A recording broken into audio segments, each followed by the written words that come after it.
right, take it away. Great. Thank you, Rebecca. Well, hello. My name is Erin, and I'm a new account manager here with Stitchcraft Marketing. Thank you for joining us today. And I'm going to talk about one of my favorite topics, which is YouTube.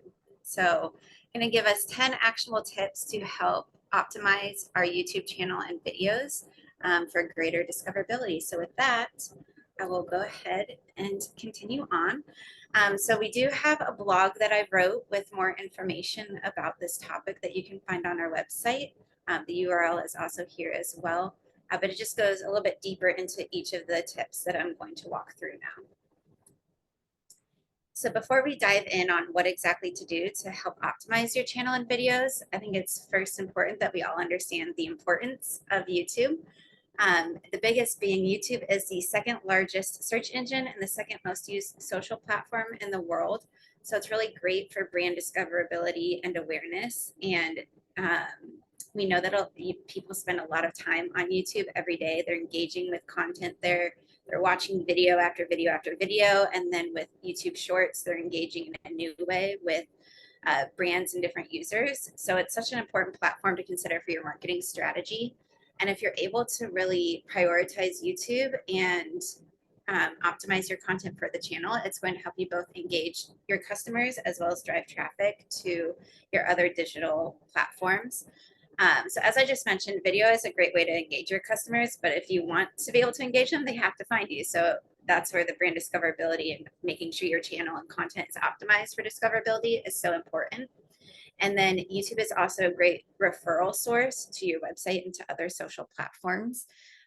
So it's a great way to drive that traffic. But again, you have to be discoverable, which is where really this optimization comes in. So I've kind of divided this out into two different phases. The first is actually auditing your current channel. And then the second part is the optimization process. So before I get into the audit phase, I will say at this point, if you do not have a YouTube channel, and I don't mean if it's active, I mean if you don't even have a handle that you've claimed, use this phase to do that now. It does not matter if you're not ready to start publishing or upload, any channel or anything like that, but just claiming it so that you have access to it for the day that you want to get started is so important. And if you're able, make it as consistent as possible with your other social media handles. But assuming all of us or most of us have YouTube channels, let's go ahead and talk about what we should categorize and look at when we're auditing the channel. So the first thing that I recommend doing when starting an optimization project is understand where we are today. And so to do that, there are 5 things that I would audit. The first being your relevant metrics. And you can find all of this data within YouTube Studio. So if you're logged into your YouTube channel, if you hit your profile icon in the top right, you can navigate to Studio there. And then there's a bunch of different information that you can kind of navigate to, but under analytics is where you'll be able to find all of these relevant metrics, which include view count, watch time, your audience demographics, your subscriber growth, and engagement metrics. And my favorite way to know all of this when I'm auditing a channel is in an Excel doc. So I just create columns for each thing, and I just copy and paste over those relevant metrics. And then as we're auditing the channel, I like to take a look at the structure. So I'll take a look at the playlist. That includes reviewing what currently exists, what videos are categorized in those playlists, and how they're organized within. So what video comes first versus, second, third, and down the line.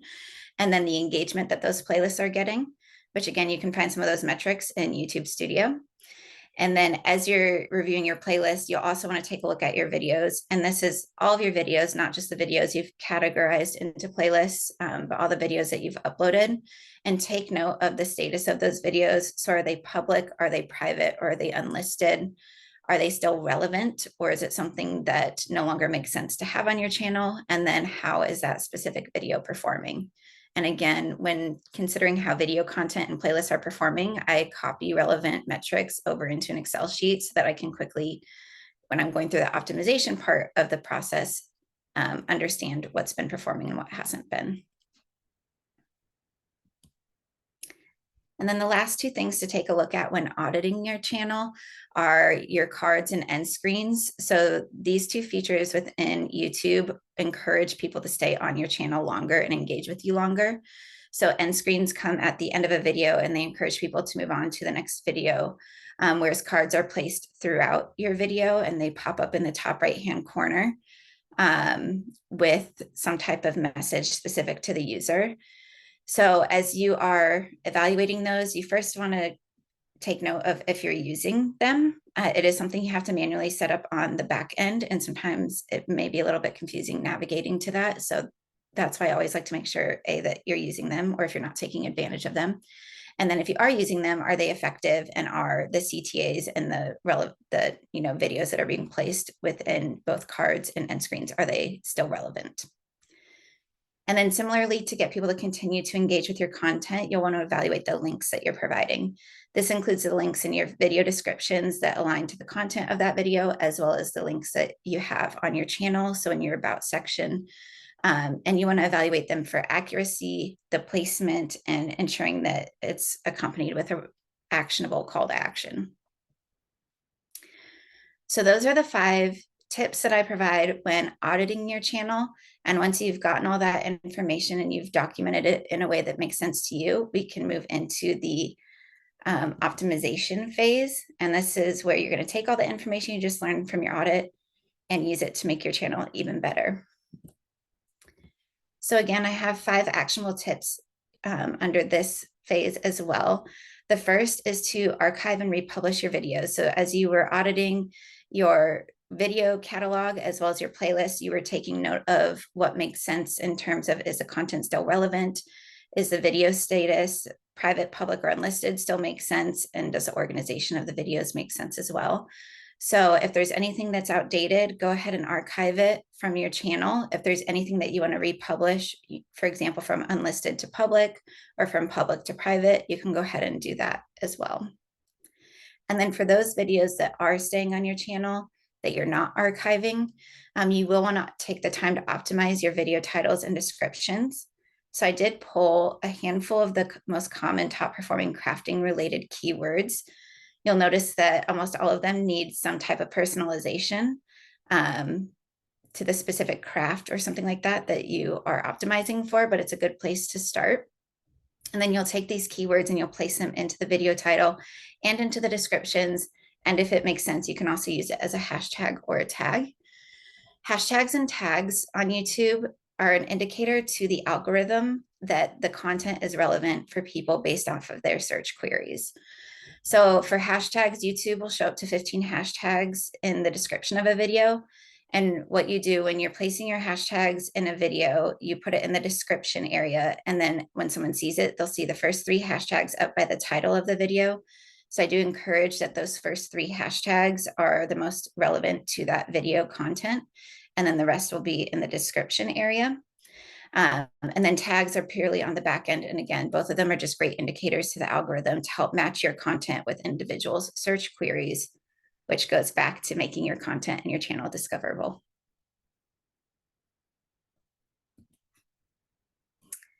The next thing you want to do is either add or improve how you're using both cards and end screens.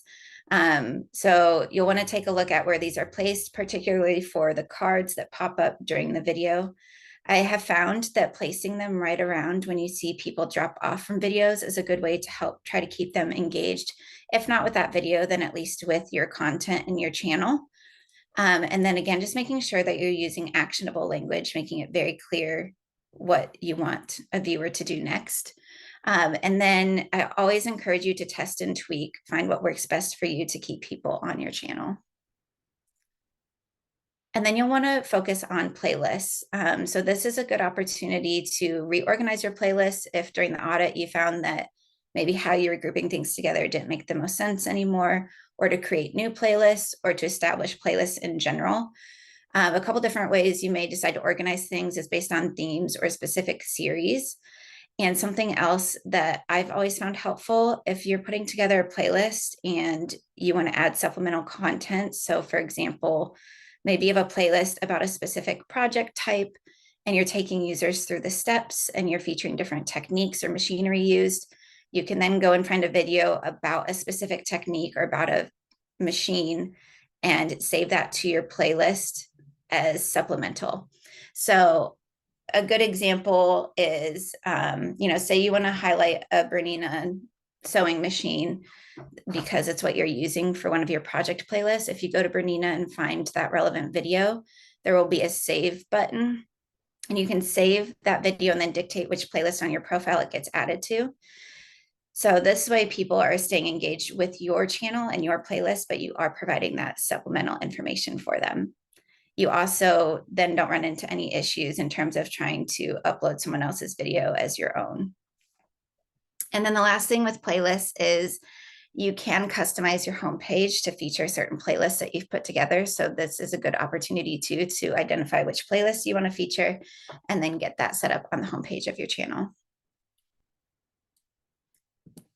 And then the final tip for optimizing your channel is to update your channel setup and links. And this is everything you see in terms of channel art, the links that are used in your about section. So we definitely recommend having a link to your website and linking off to your other social profiles there.